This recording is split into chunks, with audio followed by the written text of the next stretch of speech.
Welcome to the Real-Time Storytime by Robert R. Ricks. We will get this thing started pretty soon.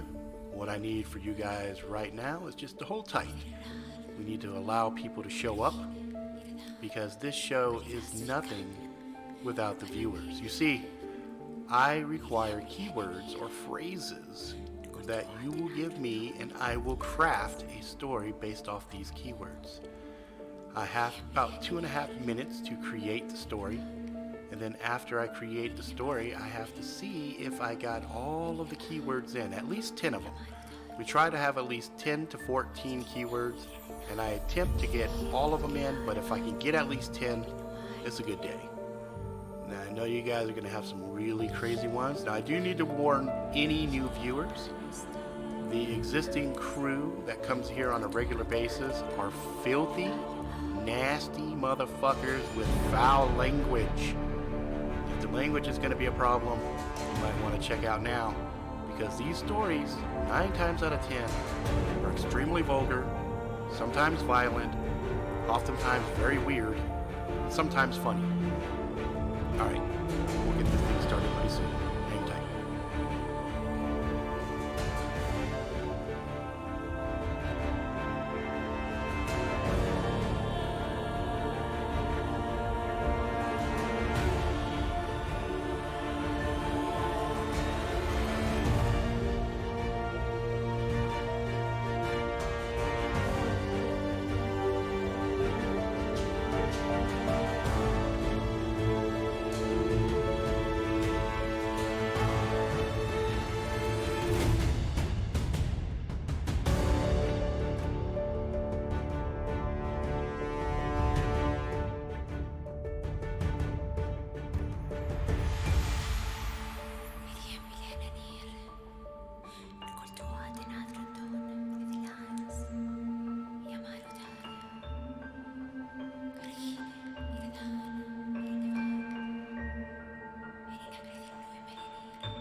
Nine, 8, 7, 6, 5, 4, 3, 2, 1, 0.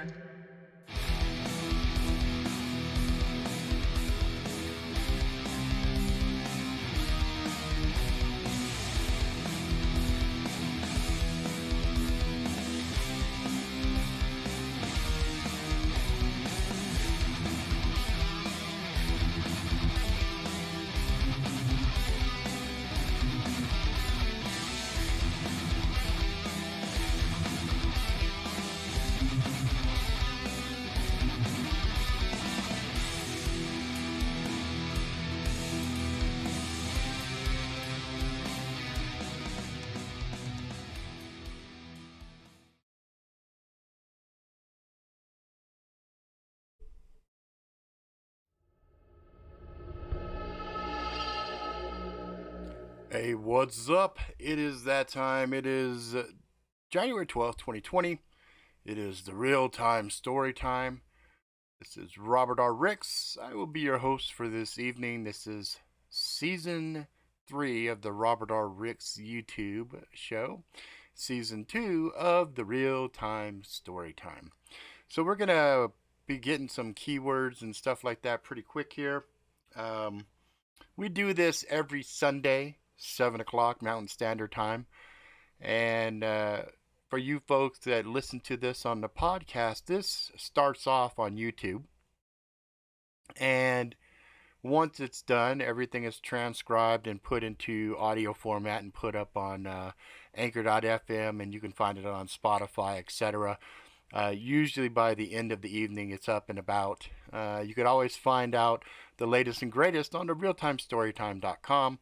And also, you can always see the latest and greatest swaggity swag that we have supporting the channel on tacticalgeek.com. Alright, so looks like we've got the Bronx Jackalope, we got Garen Crocagator, and we got Paula Luckylope. So we've only got 3 folks on that I've seen chats from thus far. So if worse comes to worse, guys, you might have to do triple duty. I don't know, we'll see.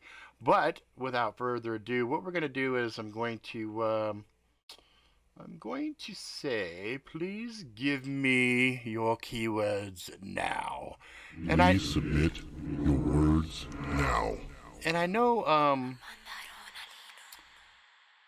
know, Backwoods was kind of out of it yesterday, so I don't think he's going to be doing his famous drive-by, dropping off words. But, we never can tell.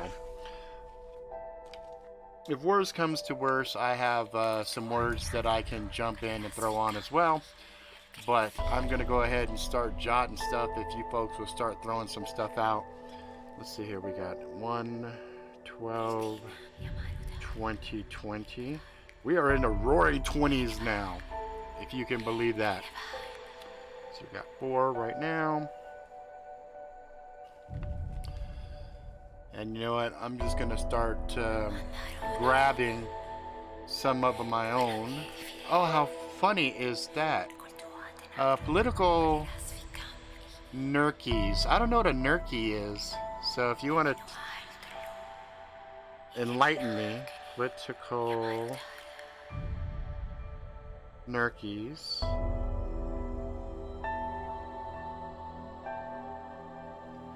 Ventriloquist. That's interesting. Beanie Babies.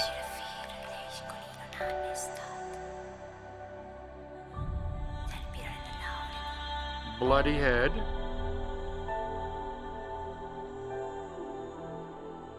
Broken Heart. That's a good one.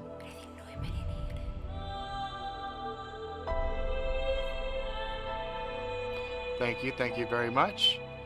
If you guys want to throw, we got 5 right now. Garen, if you could let me know what a Nerkey is. Let's see. Remember on Happy Days, a nerd and a turkey. Ah. A Nerkey. Okay, so it's a combination of a nerd and a turkey. Okay. Okay, I'm going to throw in the word honor. So we have 6. Throw about, each one of you throw in at least one more. And then I can go ahead and I will find, let's see. I will do darkness. This is from me. We have a light crew today here. Depth thrust or deep thrust? Oh, deep thrust. Okay, deep thrust. Just need 2 more guys, and then we can get this thing going. So Bronx throws another one, and Paula throws another one. I think we'll be fine. Political Nerkeys. Okay. Nerkeys. That's a nerd and a turkey. Nerd plus turkey. Guinness Book of World Records. Okie dokie. Guinness Book of World Records.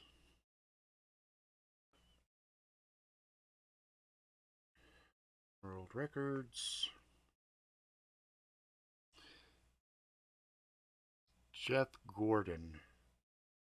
Who's Jeff Gordon?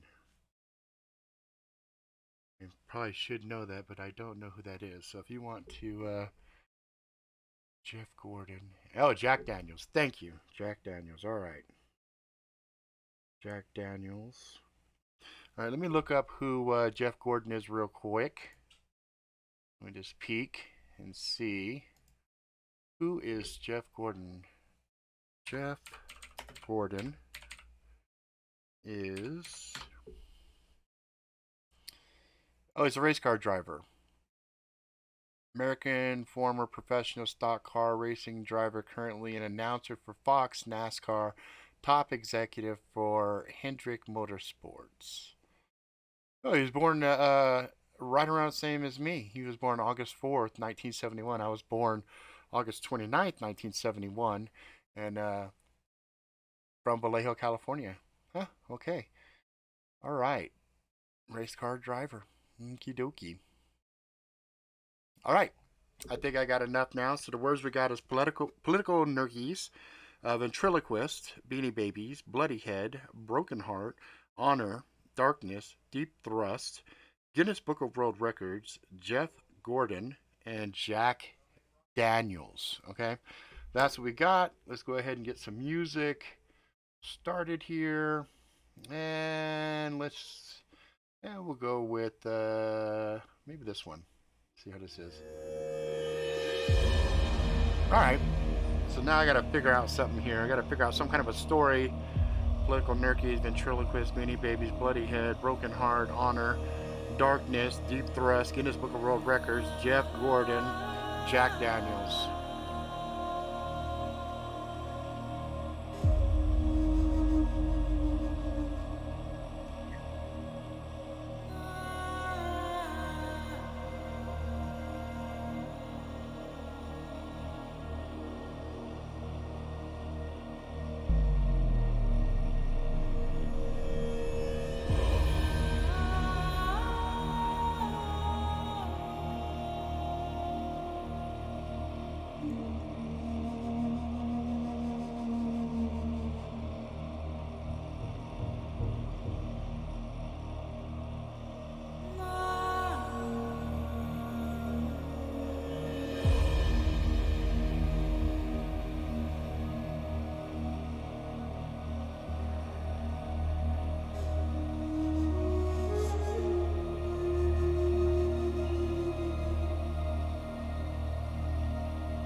All right, I think I've got it figured out.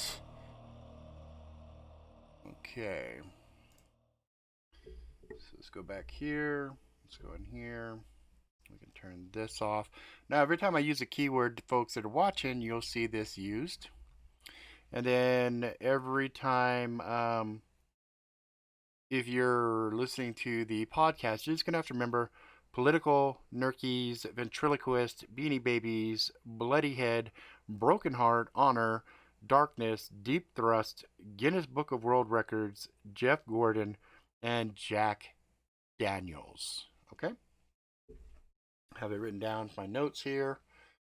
And then we're going to go ahead and get her started. This is episode number 2 for the year. Episode number 2. All right, let's go ahead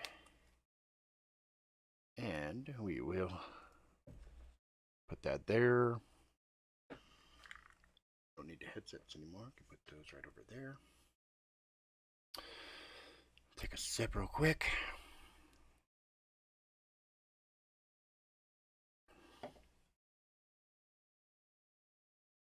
And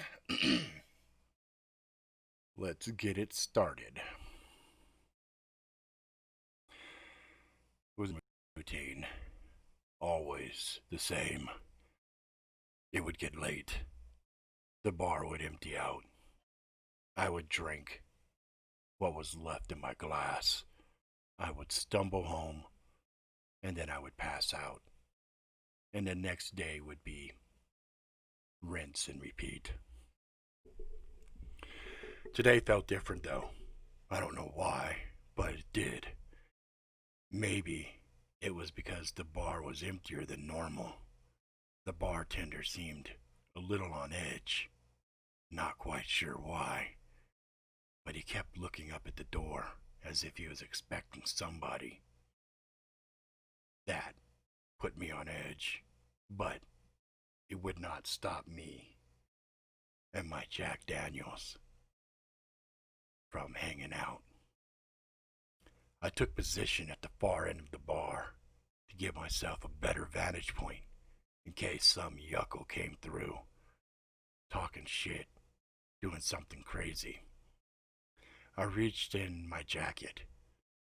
It was always the same heavy piece of metal sitting there, anxious, wanting to bark out some form of pain, retribution, justice, something. But it had been a long time since I had to pull my piece. A long time. The bartender walked over to me, put 2 shot glasses in front of me. I looked up at him inquisitively. Hey, what's this? Those guys down there bought it for you. I looked down at the end of the bar. 2 guys were there. Big, beefy, strong. They had not been there. I took the shot glasses, tossed them back, let the warm liquid burn its way down my chest, smiled. I nodded at each, raised a glass, quasi-salute, and waited for what I knew was inevitable. They got up, walked. I had taken the last seat. So one sat, one stood behind him, both staring intently at me. Appreciate the drinks, fellas. Do I know you? They both shook their head in unison. No, you do not know us, said one. The other just stared. Fine. The one spoke for both of them, I suppose. Well, your drink at least buys you 5 minutes. I suppose you're here to ask me something or request something from me. The one who sat across from me shook his head softly.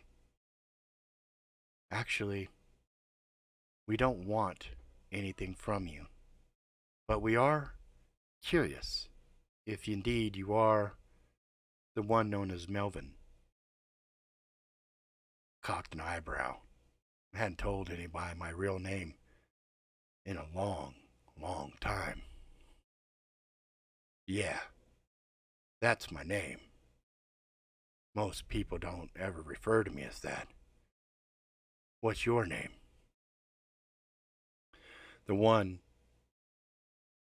who was sitting across from me tilted his head, showed me a scar that ran along from the top of his head down around his eye, chased his cheekbone, went down under his chin, went down his neck, disappeared into his shirt.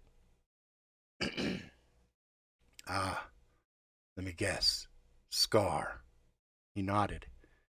That is correct. My name is Scar.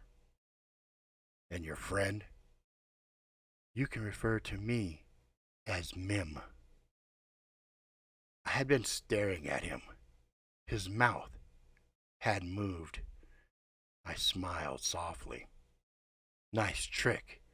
What are you, some kind of ventriloquist? He shook his head. No, I don't need to speak. That's when I realized his voice wasn't being heard. It was in my head. Psychic. Interesting. I hadn't seen one of you since... Yes, since the fall. Alright, well... Scar, Mim, you've got my attention. What's up? Have you seen this girl?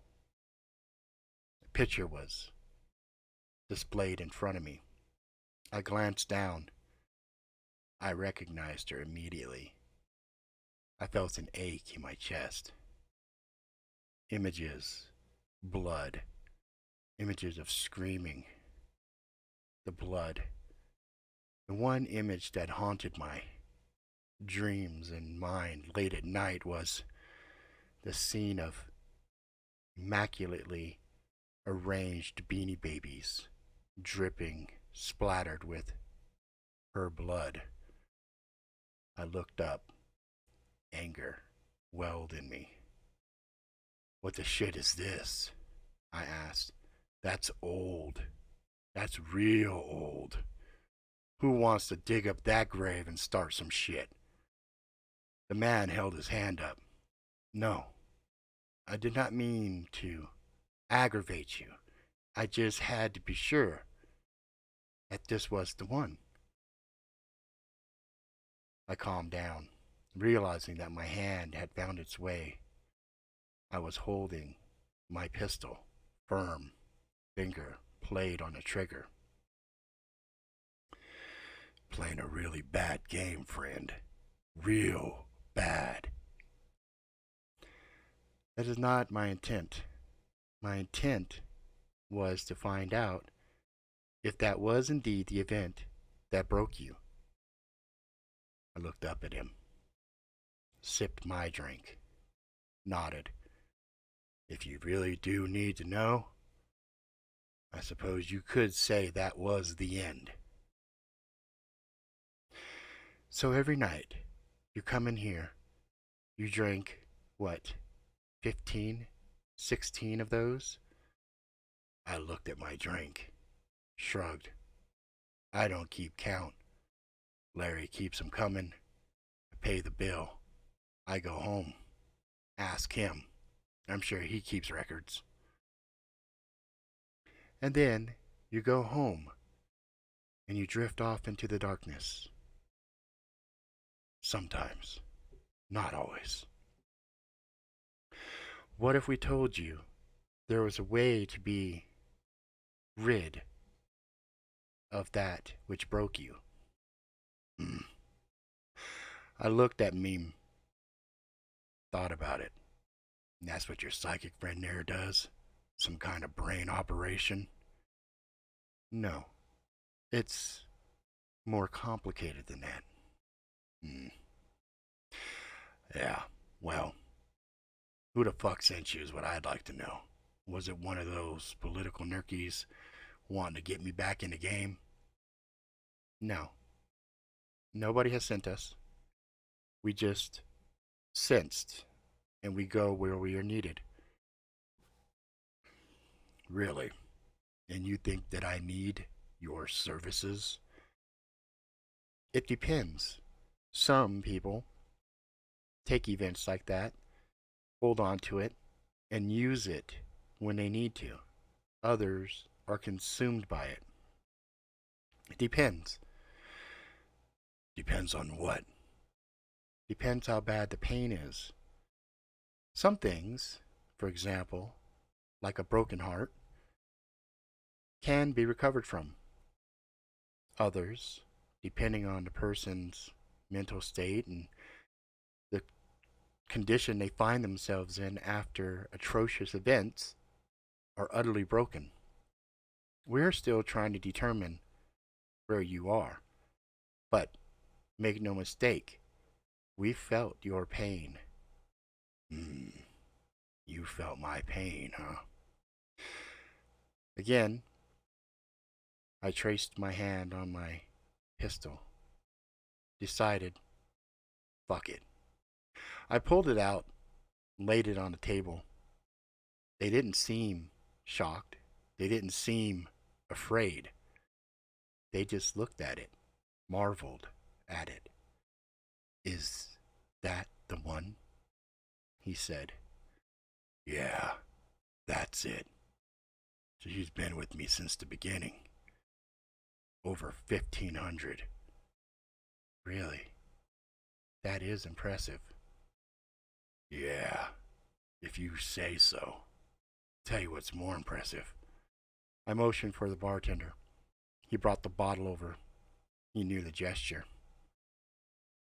What's really impressive is the fact that I've been coming in here every fucking day for the last 5 years, and I think I have probably had maybe 2 of these bottles a night. I don't know about you fellas, but in my mind, that shit's gotta be worthy of the Guinness Book of World Records. Yes, I suppose it would, or it would warrant a visit to the emergency department of the nearest hospital to probably check the condition of your liver. Nah, I don't have to worry about that shit. I'm solid. I don't know if you've heard, but I'm kinda hard to kill. That's why people like to use me. They put me in really bad situations. Yes, I have heard legends of you, which is why we were so intrigued when we felt your pain, why we felt so compulsively driven to find you. And you were not easy to find.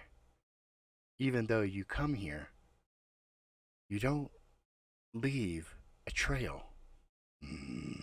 Yeah, that's true. I glanced up on the TV. There was a commentator up there talking about some meaningless shit. I tried to look away from them. There was something in Mim's eyes that were bothering me. He was staring at me. He was studying me. He was reading me. He was going through everything I had ever done. I realized the questions were meant to evoke conscious thought and subconscious dwelling on certain things.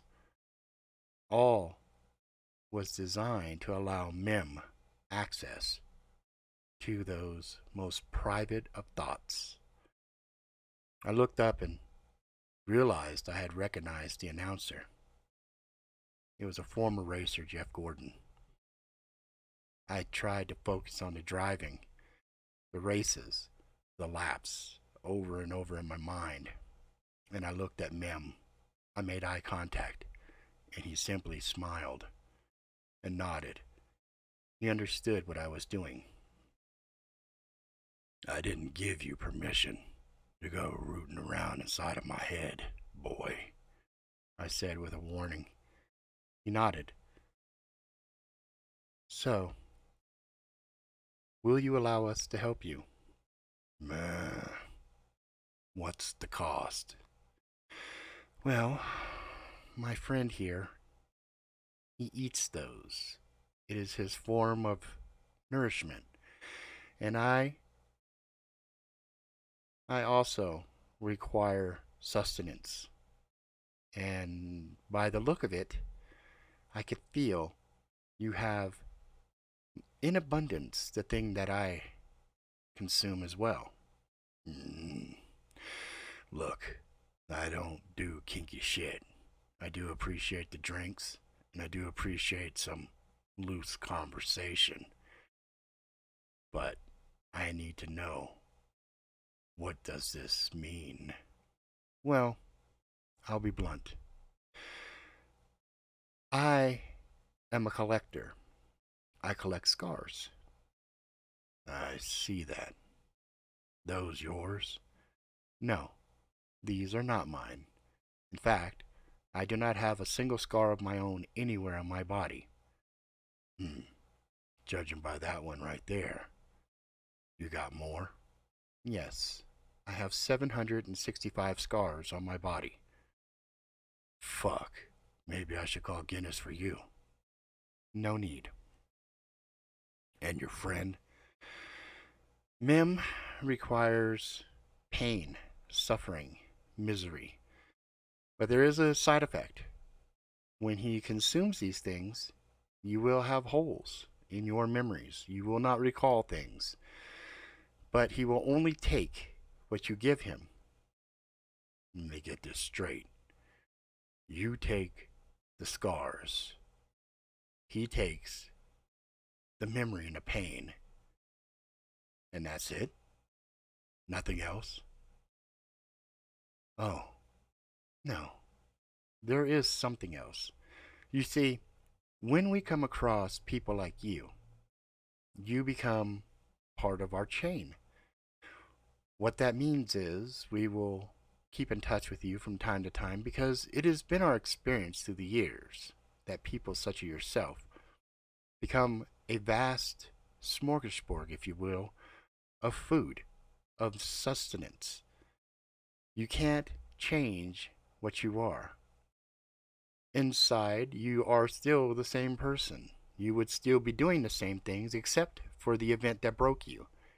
If that event was gone and you no longer could recall it, then you would go back to your previous life, thereby gaining new scars and new memories to which we would visit from time to time to relieve you of those things, to keep you doing what you do best.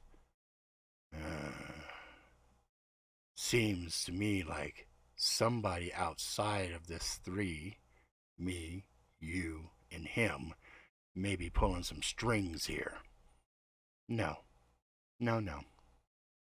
I assure you, no such things are occurring. We simply wish to find and maintain a relationship with people who can nourish us.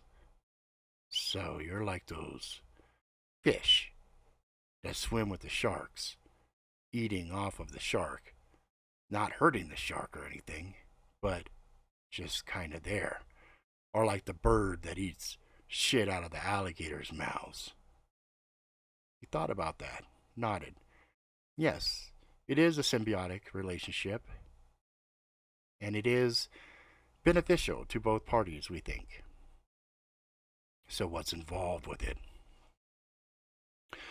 You will have to relive some of the experience, and that will be very acute, but at the end of it, you will not recall any of it. That could also be dangerous for you guys. What if I don't remember you? Oh no, you will never, ever be able to forget us. In fact, we will be imprinted to you. That doesn't sound good. It's nothing. It is more like when you are in great pain again, we will feel it. We will know, and we will come. How did you come by your abilities? That is a very long story. One that we do not have enough time to go with. But we do need to know from you. Is this acceptable? Where are we going to do it? Right here? Yes.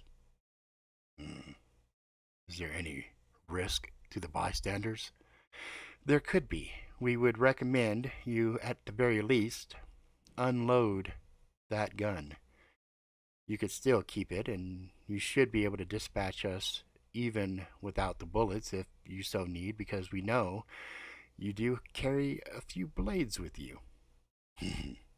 Yeah, you could say that. Fine. That is acceptable. But I need something from you first.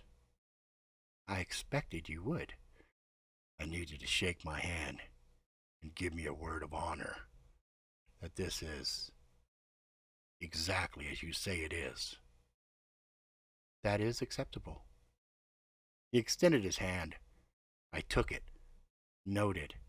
They were smooth, no calluses, but I did feel bumps, ridges, and I noted as I gripped his hand that his hands, the palms of his hands, were also deeply scarred.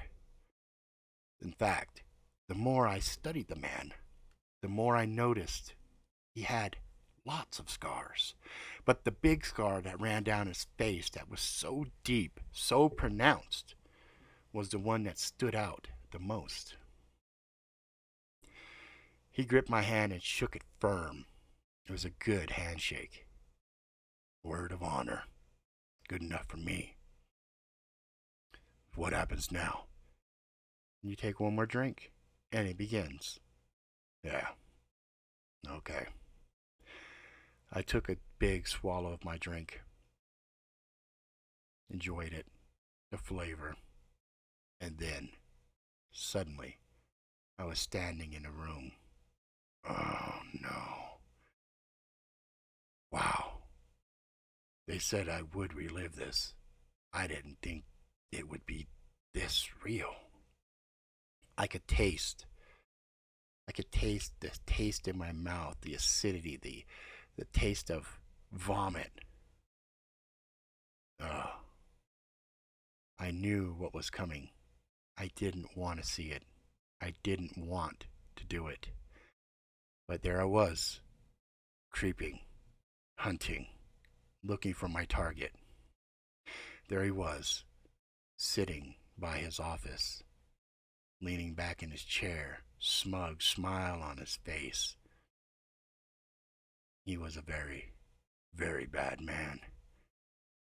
He had been responsible for trafficking thousands of young women and children. When I found out he was the target, I was excited. The bloodlust in me was that of a great white shark filled in water with blood everywhere. I savored the idea of killing the man. I had the gun out. I decided to be safe. I waited. He came in, walked into another room. His back was to me. That's when I took position, fired a single shot. Bullet hit him at the base of his skull, shattered his spine. He was dead before he hit the ground. But as he fell, I had fired one more shot. It went through, and then there was a secondary gasp, something I had not anticipated, something that instantly I knew was wrong. I had ran into the next room, my eyes scanning. I wondered why the intel I had not described this room. This room had been empty. But yet, there it was. Beanie Babies. Hundreds of them. All along the wall on shelves. There was one that caught my eye. It was a praying bear with wings. Some kind of an angelic bear. Blood splattered up, creating a distinct pattern on its surface. I didn't want to look down. But there it was, my eyes, slowly looking to the ground. Past the man's bloody head, there was a small shape, beautiful child, laying there, gasping, sucking air, gurgling, whimpering. The hole in her was massive. I knew there was no way she would survive. There was nothing I could do. I had assessed it in half a second. Part of me screamed out, "Save her! Save her! You can save her!" The other part of me, the colder part of me, put another in her misery now. Don't let her suffer. There I was, tormented. What to do? I knew, hoped, no one else was in the house. Hell, she wasn't supposed to be there. None of the intel had said anything about a fucking child. I raised my gun, made eye contact with her. She stared at me. No hatred, no malice, just pain, confusion, fear, sadness. My heart was shattered. I felt so sad, the weight of it, more than I could handle. I shot once, ended her life. Thought about it. Sighed. Secondary objective was go into the study, get the laptop, get out of there. I walked in, grabbed it, walked out, glanced again. Target was down, and the unknown, what was so beautiful, so innocent, completely, utterly destroyed. I shook, shuddered, and the world came back to me. Scar and Mim were there. They both were crying. It was odd. Their tears ran down their face. On Scar's, the tears that ran down, they fell into the channels of that one scar. And I was mesmerized by it. And I looked at them, curious. "Why so sad, fellas?" I asked, suddenly feeling a heavy weight lifted from me that I could not understand what it was. Scar nodded. "It is done," he said. "What's that?" The experience that we talked about, that we shook and made a deal about. I knew he spoke the truth, yet I could not for the life of me recall what the deal was. What was it they were supposed to take from me? Huh. Okay. He looked back at Mim. I knew their names, and I knew they were providing some service for me, and I knew Mim's service was done. And then I looked at Scar. Scar looked at me, starting at the top of my head, going down to my knees, and then he stopped at my right thigh. "Ah, that one is where we will begin on mine," he said. Oh, shit. I knew somehow Scar was going to remove scars from me, although I couldn't understand why he would want to do that. There is a side effect of this that most people are very happy to experience, and others feel like is a part of them that is lost. What's that? That ache you feel when the storms come, the pain. Oh, yeah, like right now. Indeed, that will be gone once I do what I do. You know, I think I could live with that. Indeed, I think I could live with that. Fine. He reached his hand down, and for a second, it resembled a long, wicked black blade. I almost cried out, and I almost went for a defensive move when he shook his head as he held his gaze in my eyes. I felt a deep thrust, and there was deep pain that went, and I recalled the wound, the injury, the circumstances around which it happened. For whatever reason, those were not bad memories for me. In fact, even laying there covered in my own blood, they were happy memories. Happy time. Time when I was able, young, full of life. I watched as there was a floating, a fluttering, a little bit of a transference, and my leg felt great. No, it didn't feel great. It felt young. It felt as it had years before. He looked up at me, eyes wide, mouth in a sinister grin. "Yes," he said to me. "You have much." I looked at him. "I do." "Fine. Take 'em all." And he did. He worked deathly, quickly. Didn't matter how minute the scar was. When he was done, I gazed upon my body and marveled. I flexed my hands.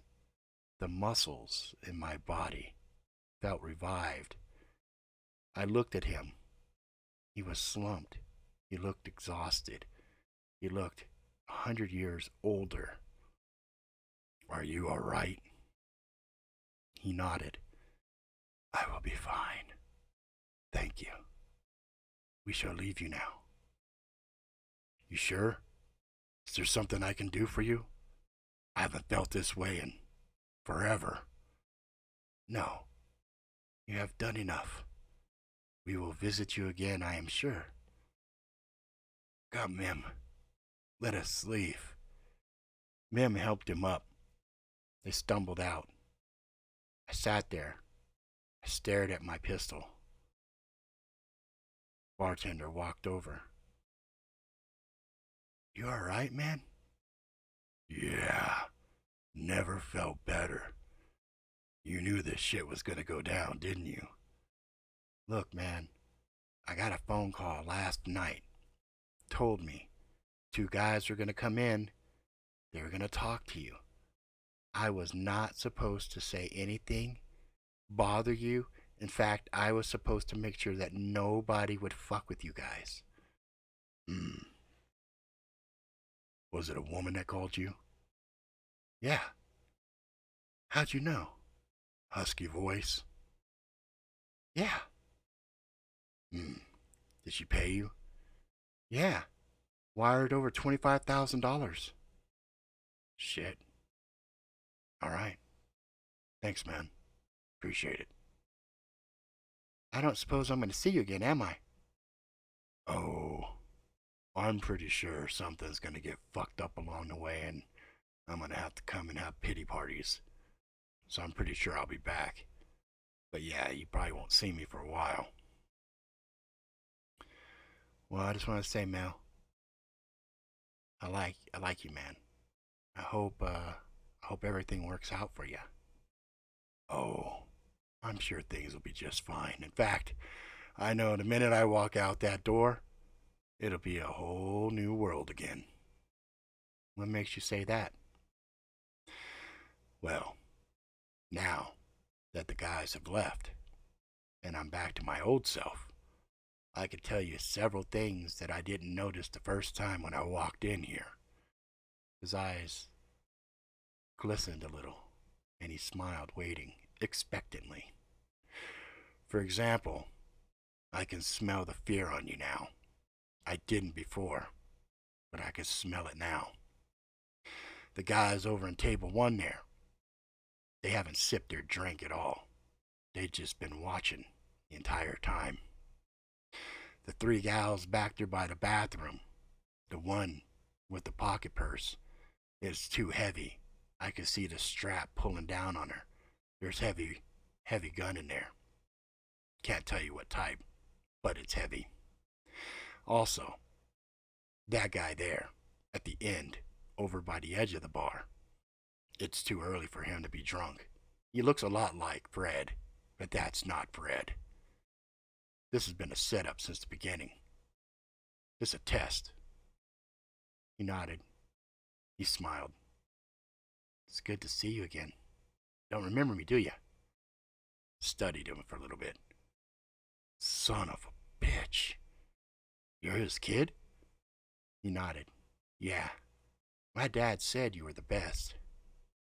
So when they asked me to set this all up, see about getting you back into the shape you were supposed to be, who was I to say no? Let me ask you a question, kid. Why are you so scared? Kind of legendary, man. Nobody fucks with you. And in a lot of ways, this is a pretty big mindfuck. I suppose you're right. But you know what? It's too early to call those guys back and blowing your ass away. Well, that would be a bad memory. I liked your dad. He was a good guy. I was really sad when he died. Yeah. Mom always wondered why he never came to the funeral. Look, we respect the dead in our different ways. I can't do that about your dad. I can't go to his grave or anything else. But it's good to see it appears you're following in his footsteps. He smiled. Only from a support point of view. I don't ever go out in the field. These all your people? Yeah. The girl you talked about? Yeah, she works for me too. Hmm. So I suppose if I'm back in the game, I'd be working for you? Something like that. Is that alright with you? I tell you what, kid. Pour me another drink. Just one. And you promise me, shit goes sideways again, you bring the boys back.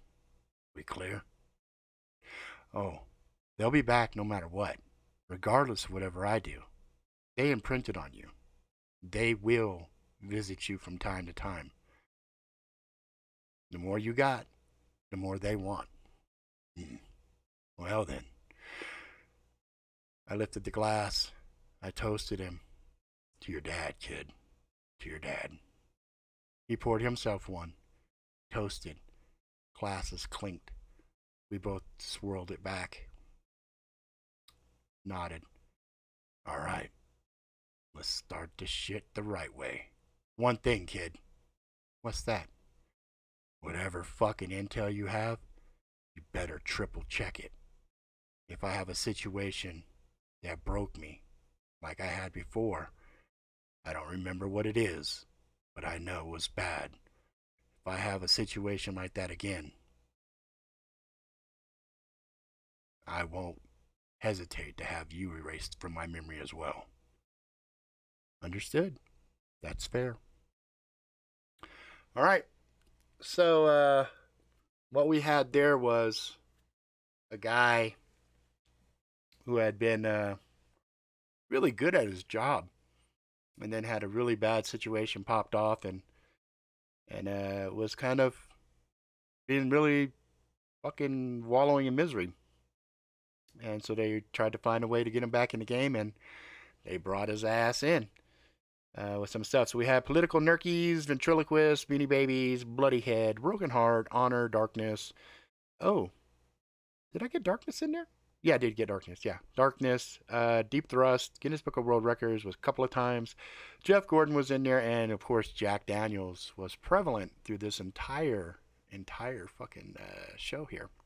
So Melvin is a pretty gruff guy, and I think it was very interesting that Scar and Mim, if you didn't know what Mim was, that was just short for memory. They were kind of parasitic characters that would go and take elements. They would feed on things that people had collected inside. One was physical scars, and one was kind of emotional scars. So these entities, these things, would do that. They're almost like the living embodiment of sin eaters, right? So, real interesting setup there. I definitely think Melvin could end up being a prevalent character inside of Mac Has a Problem series. And I think that's where I'm going to place him. I think he may be, I don't know if he's going to be on which side of that equation he's going to be on, but I think that's a fun one. And so, yeah, that's that. So I hope you guys really enjoyed that one. What we're going to do is we'll keep rocking these stories every Sunday.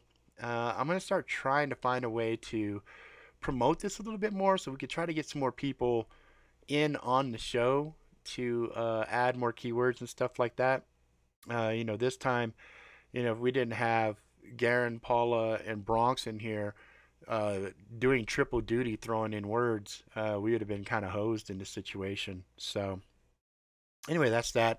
If you guys want to support the channel, again, tacticalgeek.com. I got a bunch of cool stuff on there. The latest project that I'm working on right now is a story called Choices, which you can see on the screen right there. That's the newest Novveps episode that I'm working on. I think that's episode 6. I think that one's 6, episode 6, book 6 in the series so far. But I really did enjoy this one, so I'm looking forward to doing more with this. And like I said, it's going to be inside of the big novel trilogy set that's coming out with its Mac Has a Problem, and Mac Has a Bigger Problem, and Mac is Back. So, I already have ideas on what I'm going to be doing on that storyline. It's kind of like a combination of like $6 Million Man meets Buckaroo Banzai meets Iron Fist meets just a bunch of crazy shit. The Mac Has a Problem is going to be fun. It's going to be funny, funny, funny. Um, yeah, the that would be interesting one too, because I do have that story coming out called Scars, where the guy pre-heals. He gets the scars, and those scars heal up to the moment when they happen. So I definitely think Scar would find him intriguing, and very interested in hanging out. So they could all exist inside of the same universe. Time will tell. But that's going to be it for now. I appreciate the fuck out of you guys coming and hanging out with me on a Sunday. Really means a lot to me. I look forward to this every week. This is one of the few things that I get to do that I plan ahead. Regardless of however I feel, I always, always, always try to get these episodes in because for me, it is a way to really flex my mental muscles and try some different shit, and gives me good fuel for some of the other stories and stuff that I'm working on. So thank you guys very, very much. That's going to be it for now. We will be back next week, rocking and rolling. And yeah, that's it. That's it for now, guys. I appreciate you, and I will talk to you guys later. Thanks.